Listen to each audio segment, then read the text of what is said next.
Y'all ain't ready for this one? The rap game just got turned on its head again. But this time, it ain't about no sneak diss, no ghostwriting allegations, no chain snatching, no. This time, Kendrick Lamar just did something that got the entire industry shook. We're talking major record labels, A-list rappers, underground legends. And even OG hip-hop heads, everybody got something to say. And the craziest part, some say he just saved hip-hop. Others say he lit a match that might burn the whole industry down, sources say. Kendrick just dropped an unreleased project called GNX, a raw, unfiltered, soul-exposing body of work that's already being called the new Illmatic. But get this, it was released anonymously. No rollout, no label, no streams, just a leak. And now the world is trying to figure out who leaked it, why it was hidden, and what Kendrick's real message is. And y'all, this rabbit hole goes deep, real deep. People close to the TDE camp are pointing fingers. Other rappers feel disrespected. And there's rumors, yes, real industry rumors that Kendrick exposed a multi-million-dollar secret deal between two major artists. Grab your popcorn. 'Cause this ain't just music anymore, this is war. The streets started buzzing at exactly 3:17 a.m. An anonymous SoundCloud account uploaded a 9-track project titled GNX. No features, no cover art, no hashtags. But the moment play was pressed, fans knew. This wasn't just any underground drop. This was Kendrick Lamar. His voice, his pen, his pain. And it was raw. Angrier than damn. More personal than To Pimp a Butterfly. And deeper than Good Kid M.A.D City. Within hours, Twitter was in flames. Rap Reddit went into full detective mode. Blogs were throwing wild guesses, but fans were already calling it the best thing released in years. Better than any album this decade. Better than Certified Lover Boy, Her Loss, Utopia, ... Better than everything, ... But that wasn't even the crazy part. Track 5. A haunting, poetic explosion titled Contract Killers. That's where things went left. In the second verse, Kendrick raps about being blackballed. About being silenced by higher powers. About an unnamed rapper who sold the soul of the culture for a Nike check and a Vogue cover. Fans immediately started connecting the dots. Was he talking about Drake, Cole, or someone else entirely? The internet lit up with reaction videos, deep dives, and even AI breakdowns of vocal pitch just to prove it was really him. But the real chaos started when Kendrick's longtime engineer, known only as Soundwave, posted a cryptic tweet. It said they told him to stay quiet. He said, "F the contract." Boom! That tweet alone triggered an earthquake in the industry. Insiders started leaking private convos. One message screenshot from an industry assistant went viral. It read, "Kendrick got tired of the silence. Teed tried to bury GNX months ago. This drop wasn't supposed to happen." What followed was even more intense. People close to Teed, including a cousin of Punch, began dropping subtle hints on Clubhouse and Twitter Spaces, implying that Kendrick had been sitting on the project since late 2022. But internal politics and external pressure from unnamed forces kept it shelved. Now fans were divided. Some were celebrating the freedom drop, calling Kendrick a revolutionary for bypassing the label system and exposing the game. Others were worried. If Kendrick really went rogue, this could be career suicide. Contracts could get voided. Lawsuits might be on the way.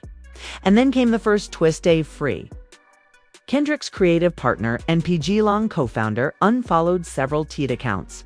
No explanation, no comment. Just digital smoke. Meanwhile, over in New York, J. Cole was seen leaving Electric Lady Studios looking tense. Paparazzi caught him in a heated phone call. Lip readers tried decoding it, and the most repeated phrase caught on camera. He went too far. Fans started speculating. Was Cole upset about what Kendrick said in Contract Killers?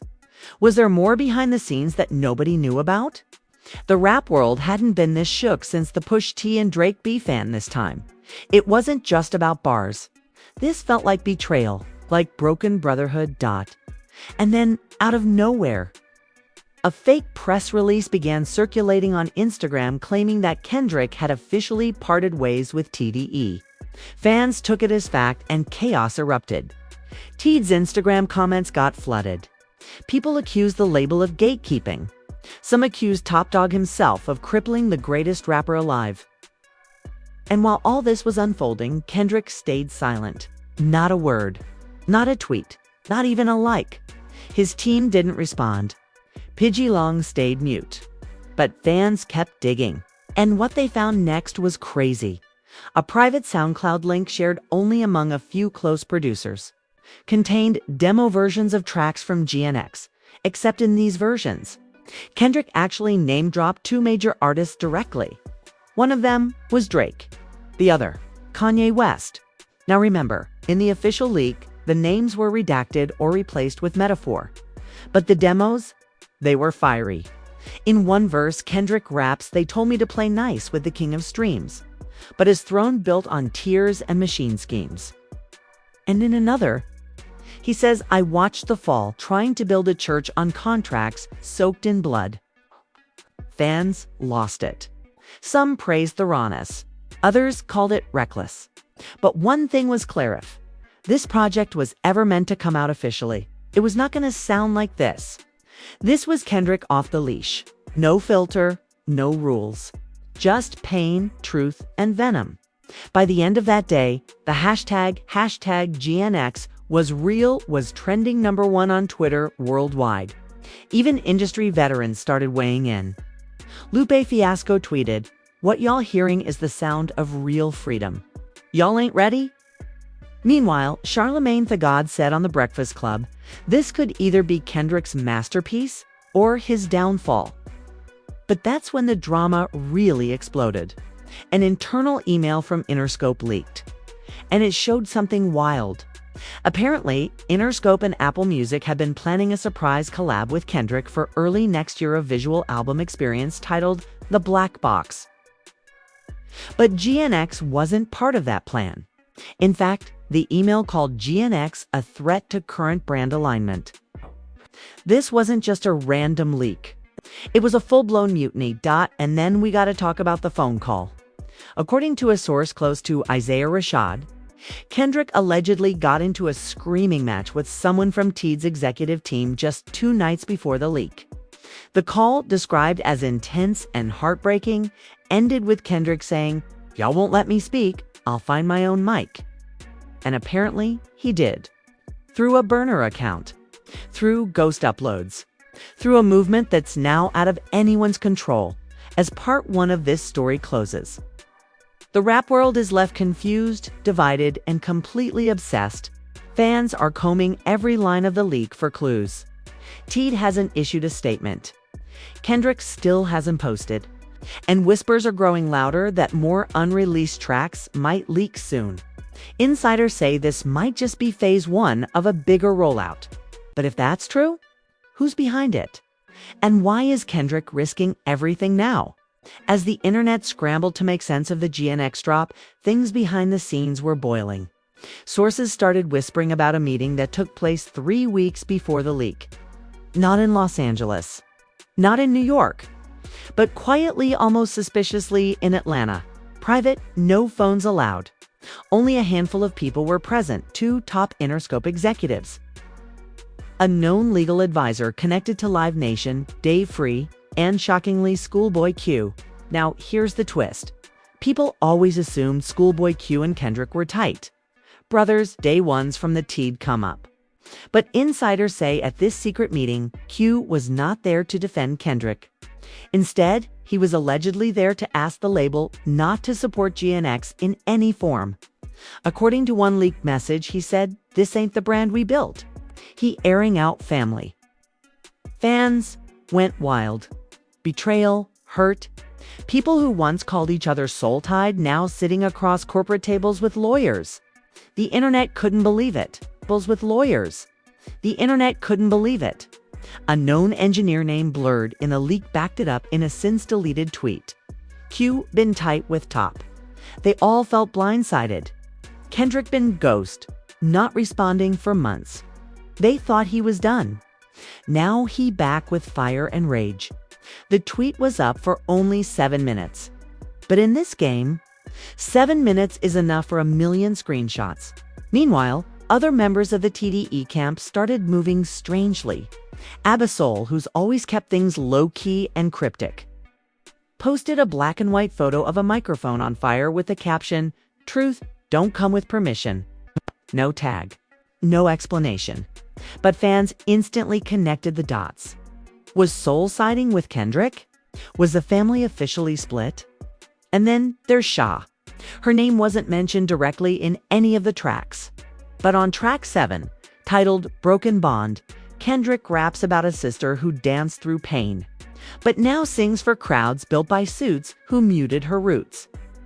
It was vague, poetic, but fans dissected every syllable. Was he taking shots? Or was it a subtle nod of protection? Sha herself didn't comment directly, but posted a story on her Instagram, a quote that read, "Some storms come to clear paths, some to test roofs." Fans took it as a warning. Some thought she was referring to Kendrick. Others thought she was hinting at her own issues with the label. Then came the next leak. This time, not from a burner SoundCloud, but from a hacked email chain. Someone exposed an entire thread of back and forths between Interscope, G-Lang, and a third-party distributor trying to manage the GNX chaos. And in that email, one executive wrote, "Kendrick's independent stunt violates multiple clauses. We need to consider cease and desist." That alone confirmed what many feared: Kendrick was officially at war with the industry machine. But the biggest shock wasn't in the emails. It came from a surprising source, Baby Keem, Kendrick's cousin, his protege, his right-hand man in this new PG Long era. Everyone assumed Keem was ride or die. The two had done videos, songs, tours. Keem even credited Kendrick with saving his life. But suddenly, Keem wiped his Instagram clean, unfollowed Kendrick, and posted a single story: "Family business ain't for fans." That line sent fans into a frenzy. What happened? Were they fighting? Did Kendrick not tell Keem about the GNX drop? Or worse, did Keem try to stop him and fail? Fans began speculating that Kendrick's rebellious move not only fractured his label relationships, but also his own blood ties. Emotions ran high in the fan base. People were crying on TikTok. Reaction videos turned into think pieces. One fan posted a tearful video saying, "Kendrick always felt like the one that would never sell out, never fold. Now he's fighting the very people who helped him rise." How did it come to this? Others weren't so sympathetic. They called him selfish. One viral tweet read, "Kendrick wanted to be the Messiah, but forgot that even Messiahs get betrayed. ... Maybe he forgot who's holding the nails." And just when it felt like things couldn't get more dramatic, another twist dropped.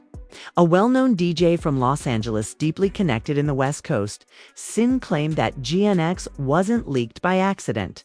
In fact, he said it was uploaded by a former Teed employee who had been secretly helping Kendrick prep the drop for months behind closed doors. And guess who that employee was allegedly dating? A-list rapper and Kendrick's former rumored flame, rapsody.yo. This opened a whole new box of drama. Because in Gang Track 9, titled "The Letter I Never Sent," Kendrick ends the verse with a spoken word section, "To the queen who knew I'd break, but still stayed long enough to help me rebuild. You know who you are." Fans never caught the reference at first, but now everyone was digging up old footage, backstage photos, even old Genius annotations connecting Kendrick and Rhapsody in ways no one had noticed before. So now you had layers: label betrayal, personal betrayal, family tension, romantic entanglements. And on top of all that, the industry reacting like a shaken beehive. Spotify's head of editorial posted a shady tweet: "We don't reward chaos. Apple Music deleted all user-made playlists with GNX tracks. YouTube started striking reaction videos that used the songs. The industry wasn't just mad, they were trying to erase the drop completely. But that only made fans rally harder. Pirated versions of GNX were spreading like wildfire. Fans were printing physical copies, burning them to CDs, mailing them to each other like it was 2001 again. Underground collectives started hosting listening parties in random basements, garages, and back alleys across the country. To them, GNX wasn't just music anymore, it was rebellion. It was revolution. Meanwhile, Kendrick remained silent. No posts, no press, no clarification. But one thing happened that gave people hope. A mural appeared in South Central overnight. No artist claimed it. It showed a silhouette of Kendrick with the words, "Truth has no release date," spelt like a message, a promise, or maybe a warning. The mural in South Central changed everything. Overnight, it became a pilgrimage site. Fans drove from all over the country just to stand in front of that wall and take pictures, record TikToks, or just stare in silence. Truth has no release date wasn't just a slogan anymore. It was a movement. Gang fever had fully taken over, and the industry had officially lost control. But as the fans rallied, the internal damage kept spreading. The next day, someone leaked a private phone call allegedly recorded. 2 weeks before the leak, between Kendrick and a major figure in hip-hop. The call, which was distorted and edited to mask voices, appeared to feature Kendrick and none other than J. Cole. And what was said? And it broke the internet. In the call, Kendrick is heard saying, "I ain't hiding no more, bro. We watched this game change us. I'm tired of holding the peace." The other voice, believed to be Cole, responds, "But if you go out like this, you know they'll come for everything. They're already watching you. They're watching me." The call ends with Kendrick saying, "Let them watch. They can't cancel truth." That one clip had people spiraling. Was this the beginning of a Cole versus Kendrick war? Or were they on the same page, but trapped on opposite sides? Fans analyzed the tone, the pauses, even the breathing. Some believed Cole was trying to stop Kendrick out of love. Others said he was scared for himself. But the drama didn't stop there. Later that same night, another bombshell surfaced. A behind-the-scenes video from a PG Long team member posted accidentally to a private story showed Kendrick pacing in a studio. Furious. The audio was faint, but you could hear him saying, "This ain't about sales. It's about soul," and everybody sold theirs. Someone else in the room, believed to be Baby Keem, replied, "You making enemies you can't undo, bro." So now fans were really shook. The cousin divide was real. Keem, who once looked up to Kendrick as a mentor and savior, was now warning him of the consequences. And that's when things got even darker. Word started spreading that a secret meeting was held at a Beverly Hills mansion, hosted by 2 unnamed music executives and attended by several big-name artists. Allegedly on the invite list: J. Cole, Tyler, the Creator, A$AP Rocky, and even Drake. Drake. Details of that meeting are murky. But one insider claimed the purpose was to unify against the chaos GNX unleashed. What does that even mean? Was the industry planning to blackball Kendrick, silence his drop, or worse, bury him entirely? Then came the next jaw-dropper. A Teed affiliate known on social media as Teed Lex made a post that was quickly deleted, but screenshots spread fast. The post read, "Y'all praising GNX like it's gospel, but nobody's asking why it was buried. Y'all think Kendrick pure? Ask him what really happened in 2019. Double quotes, bro. What? The comments exploded. People started speculating wildly. What happened in 2019? Did something go down between Kendrick and Teed? Was there a fallout that we never saw publicly? And most importantly, was GNX really an act of truth or an act of revenge? Meanwhile, more celebrities began chiming in. Solange posted a series of abstract images, ending with one that said, "The artists who break rules build bridges. But some bridges burn both sides." Fans weren't sure if she was praising Kendrick or warning him. Even Tyler, the creator, went live on Instagram briefly, and when someone in the comments mentioned GNX, he paused and said, "That man fighting ghosts, ... But sometimes ghosts punch back." As all of this unfolded, the pressure on Kendrick's silence grew. Millions of fans begged for a statement. Something, anything. Instead, what they got was another leak, this time a handwritten letter scanned and posted by a fan page that claimed to receive it anonymously. It was a letter written by Kendrick to a friend who forgot the mission. The letter read, in part, "We built this house together. We swept the floors with our own hands. But when they offered you a golden hammer, you started knocking on my foundation. I ain't mad at you. I just know now we never shared the same blueprint. I just know now we never shared the same blueprint." Fans were stunned. Was this to Day-Free? Was it to Keem? Or was it to Top Dog himself? But then came the real turning point. Someone from within Spotify's editorial team anonymously leaked an internal memo, and the contents were wild. The memo sent to top-level curators instructed them to remove all unofficial GNX tracks from user playlists, flag reaction videos, and limit discoverability of content referring to the leak. It even used the term information containment. Information containment. What is this? A war strategy? Fans took it as confirmation. The industry was trying to erase the album. Not just stop it, erase it. And if that wasn't enough, a day later, a rapper who's had no public beef with Kendrick, Vince Staples, made a strange comment in an interview. When asked about GNX, he said, "Truth always sounds like noise to those who profit off silence. Cold, but maybe."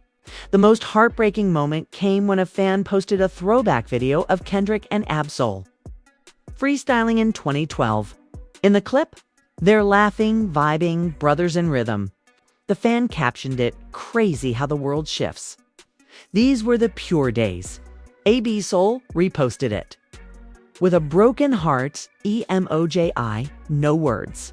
Just pain. By the end of the week, fans were split in two camps. Team Kendrick, who believe he's finally blowing the lid off the fake plastic corporate-controlled music industry. And Team Industry, who believe Kendrick is going rogue, burning bridges, and risking everything: relationships, business, and even his legacy. Even former collaborators started stepping back. Anna Wise, known for her vocals on Kendrick's older projects, tweeted and deleted, "Some chapters are closed for a reason. Returning don't always bring healing." Another cut. Another scar. Meanwhile, the GNX movement wasn't slowing down. If anything, it was growing. International artists started remixing the tracks. Bootleg merch started popping up. And fans began organizing what they called truth cycles, local listening meets, spoken word events, and even open mics dedicated to the message of GNX. But with all this fire spreading, one question kept echoing louder. Where is Kendrick? And why hasn't he responded? Not even a cryptic tweet? Not even a repost? Nothing. 7 days. 7 days of silence from Kendrick. 7 days of chaos across the internet, the industry, and the streets. And then, on the 8th day at exactly midnight Pacific time, he returned, not with a tweet, not with a video, not even with music, but with a poem, posted as a handwritten letter, real ink on real paper, shared on Pagey Lung's website, and simply titled "The Cost of Being Real." It broke the internet. In the letter, Kendrick spoke openly, raw, vulnerable. This was not the Messiah talking, not the rapper, not the myth. Just Kendrick Lamar Duckworth, ... human. He wrote, "They said if I drop this, I'd lose the love. They forgot love don't feel real when it's bought. They said I'd ruin legacies. But I watched mine rot from within while staying silent. So I sang, screamed, cried through bars, and y'all called it rebellion. It was survival." He went on to explain that GNX was never meant to be a polished album, not a rollout, not a statement piece. It was a therapy session, a voice memo to self, something he recorded during his darkest months post-2020, a time he described as losing people who were still breathing. It's continued. Some bonds broke without a word. Others screamed as they shattered. I ain't mad at nobody, but I had to choose between peace and people-pleasing. By the time the poem ended, fans were in tears. Reactions poured in from all corners of the world. Rappers who had stayed silent finally posted. Joey Badass tweeted, "Real, recognize real. Salute to the God." Big Crit posted a throwback pic with Kendrick, captioned, "Been holding truth since '09. Even Solange reposted the letter on her story with a dove. EMOJI. But not everyone was touched. Shortly after the letter dropped, Dave Free posted a story with a single sentence. Sometimes silence speaks louder than 1,000 rhymes. The tension was still alive, and then came the video, 6 hours after the poem surfaced. PG Lang uploaded a short film to a hidden Vimeo link. No title, no credits. Just a 9-minute black and white video showing Kendrick walking through a desert barefoot, carrying a stack of burned contract pages, mumbling lyrics from GNX under his breath. His eyes were swollen, voice shaky. Real emotion, not performance. Midway through the video, he stops, kneels, and buries the papers in the sand. "This ain't about who I left behind," he whispers. "It's about what I refuse to carry forward." Bro. It was quiet, painful. Heavy fans described it as a funeral for the old Kendrick. Some even called it the death of the industry version of him. But even with all that emotion, the fire wasn't out yet, because just 2 hours after the video dropped, another shocking twist unraveled. A legal documentary, all verified and watermark, was leaked, showing that Kendrick had been in arbitration with Interscope for over 9 months. The reason? Ownership of unreleased masters, and guess what was listed in the document? Project GNX minus 2022 unreleased folder to 9 tracks total. Boom. It wasn't just therapy. It wasn't just rebellion. It was a legal tug-of-war behind the scenes the whole time. Kendrick had been fighting for the rights to release GNX and was denied. And that's not even the wildest part. The same document showed a signature from a third party involved in blocking the release. Guess who? Schoolboy Q. Fans were stunned. The betrayal confirmed in ink. And now it made sense. Q wasn't just disappointed. He was directly involved in suppressing the drop. And Kendrick? He knew all along. Overnight, social media turned into a courtroom. Fans demanding explanations. Old interviews resurfaced. Moments that now felt like red flags. Clips of Q saying, "I don't rap to save the world, I rap to live comfortable." Hit different now? Fans accused him of choosing industry comfort over culture legacy. Even more shocking, AB Soul posted a quote tweet of the legal doc with 3 words. "I told y'all," but just when it felt like the house of cards had collapsed completely, Kendrick reappeared again. One more time, he joined a Twitter Space. Anonymous account. No warning. No request for attention. Just a quiet voice that said, "I ain't here to defend myself. Y'all already made your minds up. But know this. The art gonna outlive all this noise." That was it. He left the space minutes later. But the damage was done. His words echoed. And the fans? They were split straight down the middle. Some felt he was a martyr sacrificing comfort, connections, even family to tell the truth. Others saw him as reckless, a genius unraveling in public, torching everything he built for the sake of ego. And then, out of nowhere, a final CURVEBALL.PG Lang updated their website homepage. All black except for one line in white font. GNX2, Winter 2026, bro. What? Fans lost it. Was this real? A sequel? A follow-up project?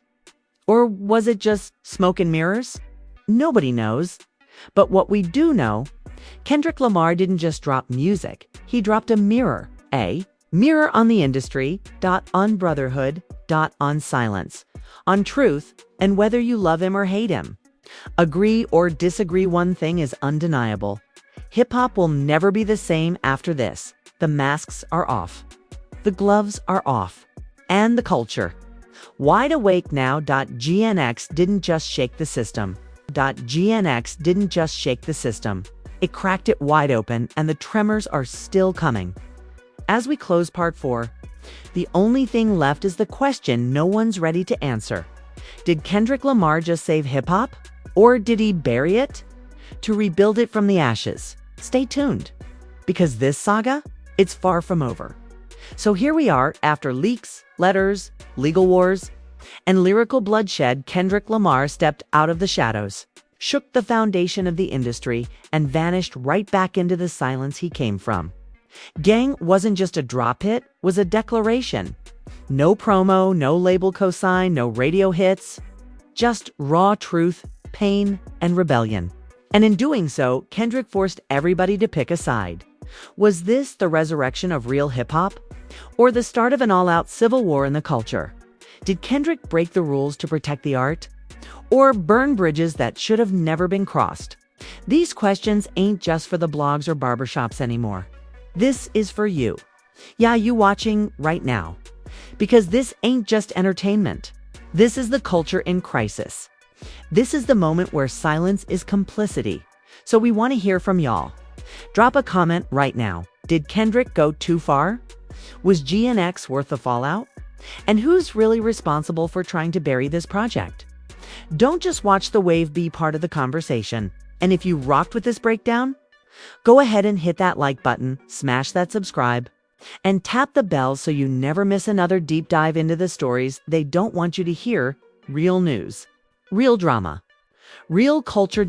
This ain't just rap beef. This is legacy on the line. This is Candidly Cassie meets Say Cheese. And you already know, we keep it raw. Until next time, stay woke, stay watching, and remember: hip-hop ain't dead. But it might just be getting reborn. We out.